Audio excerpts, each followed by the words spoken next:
Why you always miss the best trades and choose the worst ones. Because your brain is wired to protect you, not to pay you. The best trades appear when nothing is confirmed yet, when price is still quiet, when the breakout hasn't happened, when being wrong is still very possible. That uncertainty triggers fear, so you delay. But the worst trades appear after the move is obvious. The chart looks clean, everyone agrees, the danger feels gone. Your brain finally relaxes, and that emotional relief is the exact moment the market is ready to reverse. It sounds simple, but it's almost impossible to notice while it's happening. Because this doesn't operate in your conscious thinking, it runs underneath it. Your logical mind never gets a clear signal that you're being hijacked. You don't decide to make the mistake. The mistake feels like the decision. So let me walk you through exactly what happens, step by step, in real time, so you can finally see the pattern while you're inside it, not after the damage is done. So this is how it really happens. Your levels are clean, and your price action makes sense. You've been waiting and, you are doing the right thing. You didn't chase. You stayed calm. Then it happens. Not gradually, not politely. It moves, fast. And in that exact moment, your body reacts before your mind does. Your chest tightens. Your breath gets shallow. Your focus narrows. One thought hits harder than the rest. Of course, now, at first you don't panic. You rationalize. You tell yourself there will be another opportunity, that this one is already gone.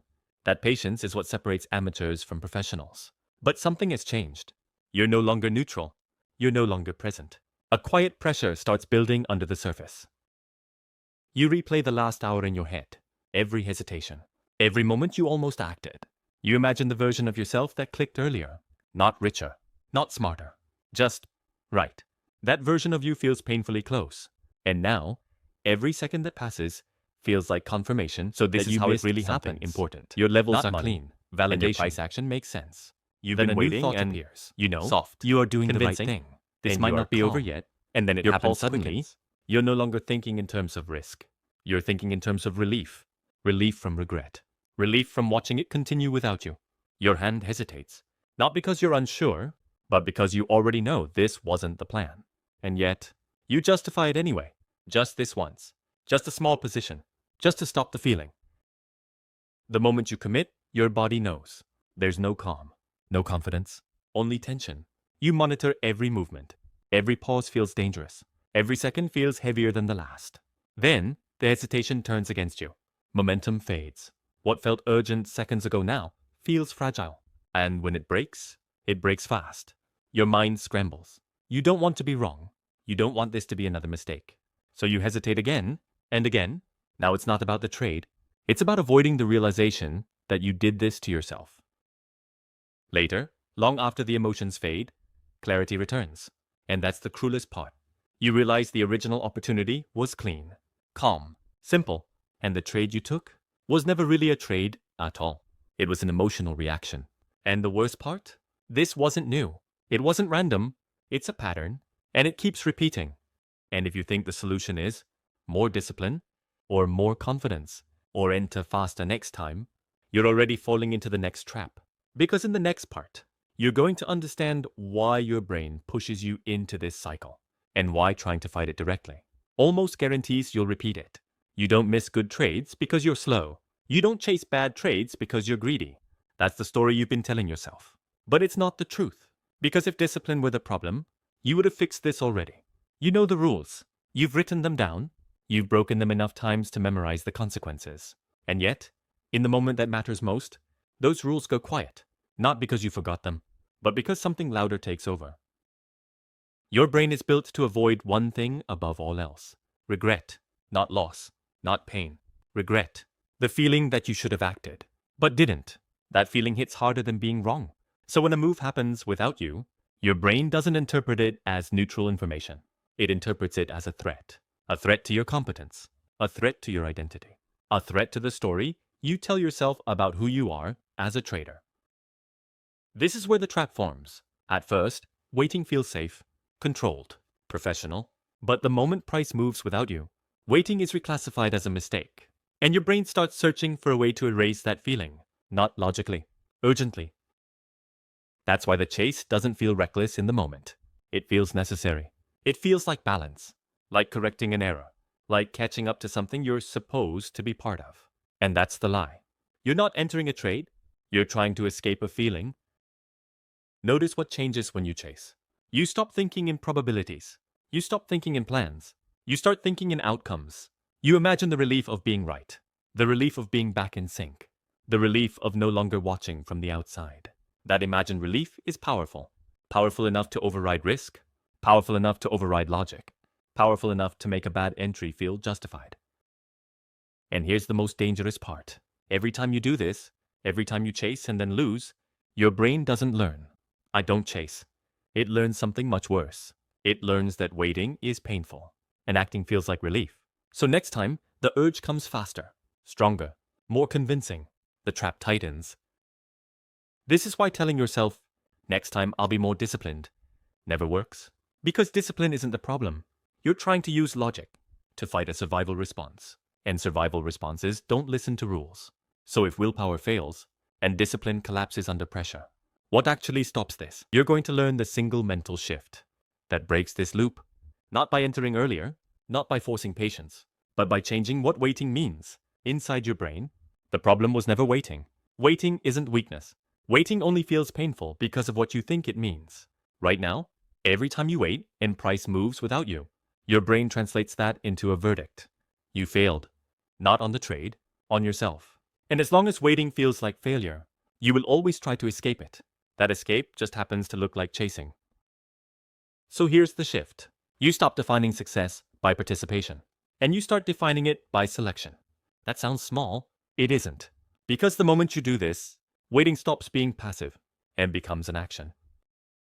A professional trader doesn't wait because they're unsure. They wait because most movement is noise. They wait because their edge doesn't appear often. And when it does, it's obvious. They don't measure themselves by how many trades they take. They measure themselves by how many trades they refuse. This is the part most people misunderstand. Missing a move isn't proof you were wrong. It's proof you stayed aligned. The market will always move. That doesn't mean it was yours. And the moment you internalize that, something strange happens. The urge weakens. Not because you're suppressing it, but because it no longer makes sense. Here's a rule that rewires everything. If a trade requires urgency, it's already gone. Real opportunities don't rush you. They wait. They allow you to think clearly, to size correctly, to accept the risk before you enter. If you feel pressure, you're not early, you're late. And here's the most powerful reframe of all. Every move you don't take is not a missed opportunity. It's a filter working correctly. You don't need more trades. You need fewer, cleaner decisions. This is where consistency is born. Not from forcing yourself to act, but from becoming comfortable, not acting. From knowing that sitting still is sometimes the most profitable decision you can make. But even with this shift, there's one moment where everything collapses again. One emotional state that overrides this logic and drags traders right back into the chase. You'll learn what that moment is and how to neutralize it before it costs you another account. Even after everything you've learned, even after you understand the loop, there's still one moment where most traders fall back in. It doesn't happen when you're bored. It doesn't happen when you're impatient. It happens when you feel validated. A good trade does more than make money. It relaxes you. It tells your brain, see, you're getting better. And that's when the danger begins, because confidence feels identical to clarity until it isn't. After a win, your guard drops. Not dramatically, subtly. You become more open, more flexible, more willing to adapt. Rules start sounding optional, not because you want to break them, but because you believe you've earned some freedom. This is the moment traders confuse skill with timing. They assume the market rewarded them because they saw something special. But most of the time, it rewarded them because they followed a process. And the brain hates that explanation because process doesn't feel personal. Ego does. So after a win, the next setup doesn't need to be perfect. It just needs to feel familiar, close enough, almost right. And that's all it takes. Because now, when price starts moving without you again, the voice is different. It doesn't say, you're missing out. It says, you've been right lately. That voice is more dangerous than fear. Fear makes you hesitate. Confidence makes you act. And once again, urgency sneaks back in, this time wearing the mask of experience. Here's the truth most traders never accept. Consistency isn't fragile because of losses. It's fragile because of wins. Losses make you cautious. Wins make you careless. And without a structure that survives success, every green day quietly plants the seed for the next red one. This is why most traders don't blow up randomly.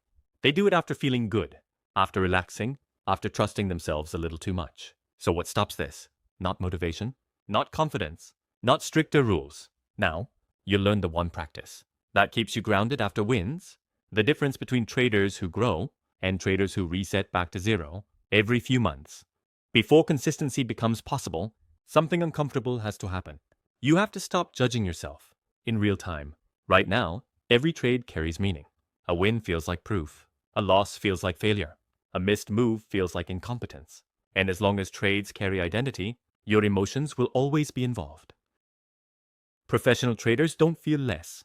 They just feel later. They don't react in the moment. They don't label the experience while it's happening. They let the trade finish being what it is, before deciding what it meant. That delay is everything. Here's the mistake most traders make. They try to be calm while they're emotionally invested. That never works. Calm isn't something you force. It's something that appears when nothing is at stake. So the goal isn't confidence. The goal is neutrality. Neutrality sounds boring, but neutrality is what allows you to wait without tension, miss moves without reacting, win without escalating, lose without spiraling. Neutrality is emotional silence. This is where traders get confused. They think neutrality means they don't care. It doesn't. It means the outcome no longer speaks to who they are. The trade becomes information, not judgment. When you reach this state, something subtle happens. You stop needing resolution. You don't need to make it back. You don't need to participate. You don't need to be right today. You only need to stay aligned.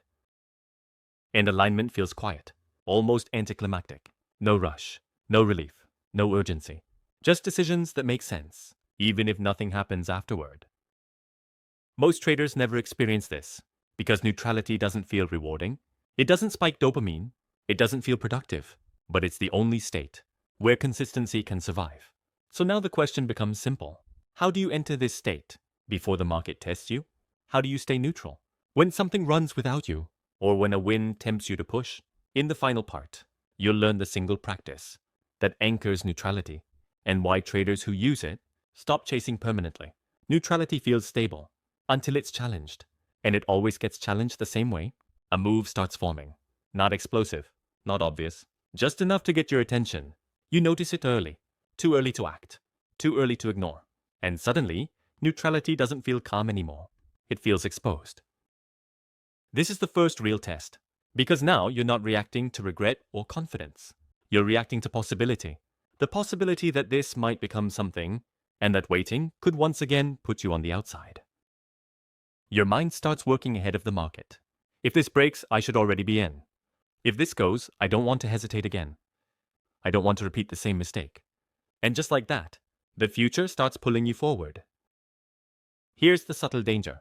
Nothing emotional has happened yet. There's no loss, no win, no urgency. But the anticipation of urgency starts doing the damage early. You begin preparing yourself to act before there's a reason to. This is where most traders believe they're being proactive. They think they're improving. They think they're fixing hesitation. But what they're really doing is borrowing stress from a future that hasn't arrived.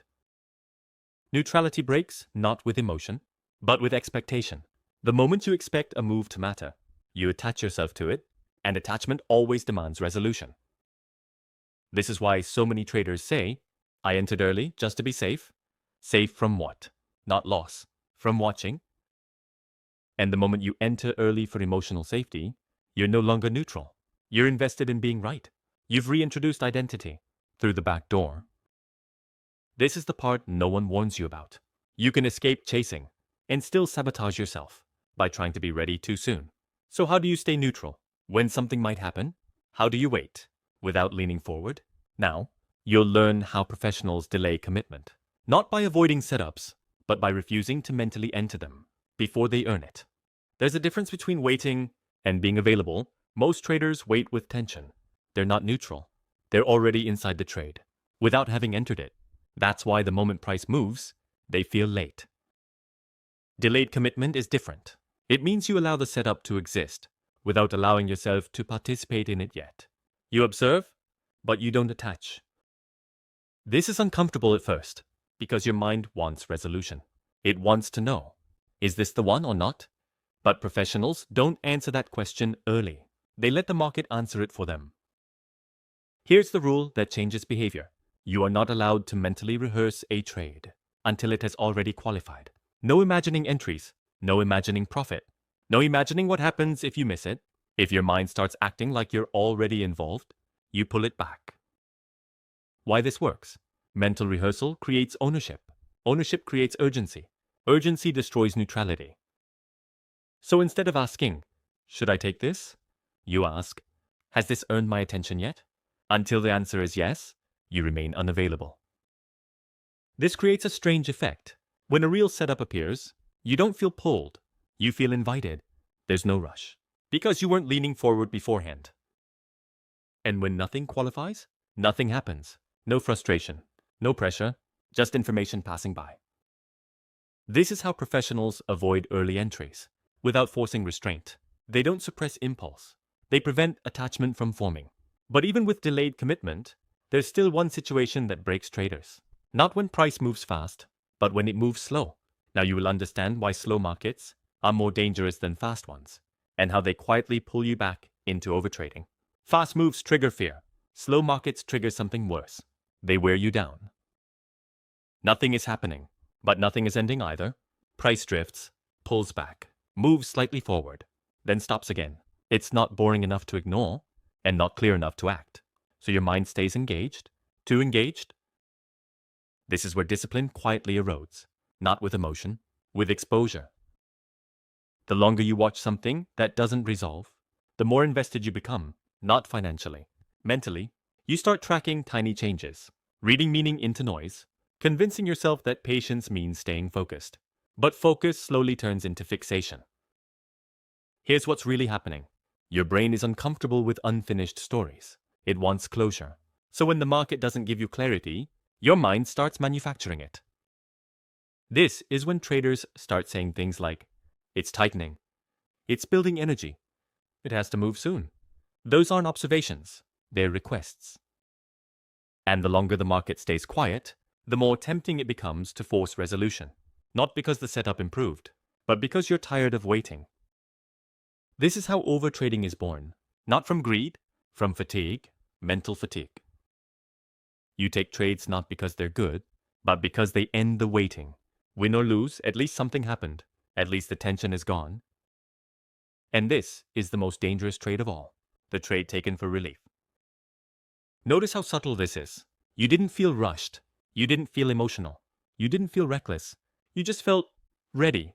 Ready for something to be over. That's why slow markets break people. They don't spike adrenaline. They drain restraint. So the real question isn't how to avoid bad trades. It's how to recognize when your need for resolution is quietly making decisions for you. Because once you see that moment clearly, you gain a kind of control most traders never realize exists. There's a moment that always comes before the mistake. Not during it, before, and it's not emotional the way people expect. It doesn't feel like panic. It doesn't feel like greed. It doesn't even feel intense. It feels narrow. Your world gets smaller. You stop thinking about the day. You stop thinking about context. You stop thinking about alternatives. All that exists is one idea. Should I take this or not? That question feels responsible. It feels analytical. But it's already too late. Because the moment your thinking collapses into a single outcome, you're no longer evaluating. You're seeking permission. Here's the signal most traders miss. You stop asking what you're doing and start asking whether you're allowed to do it. That's not process. That's tension looking for release. Notice what happens internally. Your breathing gets shallow. Your posture leans forward. Time feels slower. Not because something important is happening, but because you want something to end. This is how decisions slide out of process. Without setting off alarms. Nothing feels wrong. It just feels focused. And because it doesn't feel emotional, you trust it. You tell yourself you're locked in, dialed in, engaged. But engagement without openness is just fixation. Here's the difference professionals learn to detect. Clean decisions feel wide. You can step away from them, delay them, ignore them. Compromised decisions feel tight. They pull you closer. They demand attention. They don't like being postponed. That tightness is the warning, not fear, not excitement, compression. And once you learn to recognize it, you gain a powerful option. You don't have to decide. You can pause, not as avoidance, but as correction. The moment you step back, the signal fades, clarity returns, and most of the time, so does the truth. There was nothing to do. And here's the part almost no one expects. That signal doesn't mean you're weak. It means you're close. Close enough that one final adjustment changes everything about how you trade. At this point, nothing here should feel new. That's how you know it's working. The goal was never to give you another idea to remember. It was to change how decisions feel while they're happening. You no longer measure yourself by participation. You no longer confuse motion with opportunity. You no longer assume every move was meant for you. And because of that, something important has shifted. When price moves without you now, there's no story attached to it. No judgment, no urgency, no internal debate, just information. When something starts forming, you don't lean forward. You don't prepare. You don't imagine. You stay available, but unattached. When the market slows down, you notice the drain. You don't fight it. You don't push through it. You step back. Not because you're afraid to trade, but because you're unwilling to trade for relief. And when that tight signal appears, the narrowing, the compression, you don't power through it. You recognize it, and recognition alone restores space. This is what consistency actually looks like. Not perfect execution, not emotional control, not confidence, but alignment without effort. You're no longer trying to be disciplined. You've removed the situations where discipline was required. The market still moves. Fast, slow, random, violent. That never changed. What changed was your relationship to it. You don't chase movement anymore. You let it pass. And when something truly qualifies, there's no urgency, because urgency was never part of the process. This is the quiet edge, the one no indicator shows, the one no strategy teaches, the ability to remain whole, regardless of what the market does. And once you have that, missing trades no longer hurts. Winning trades no longer inflate you. Losing trades no longer define you. You stop trying to extract something from the market. You start protecting your position inside it. That's when the best trades start finding you. Not because you're faster, but because you're finally still enough to recognize them.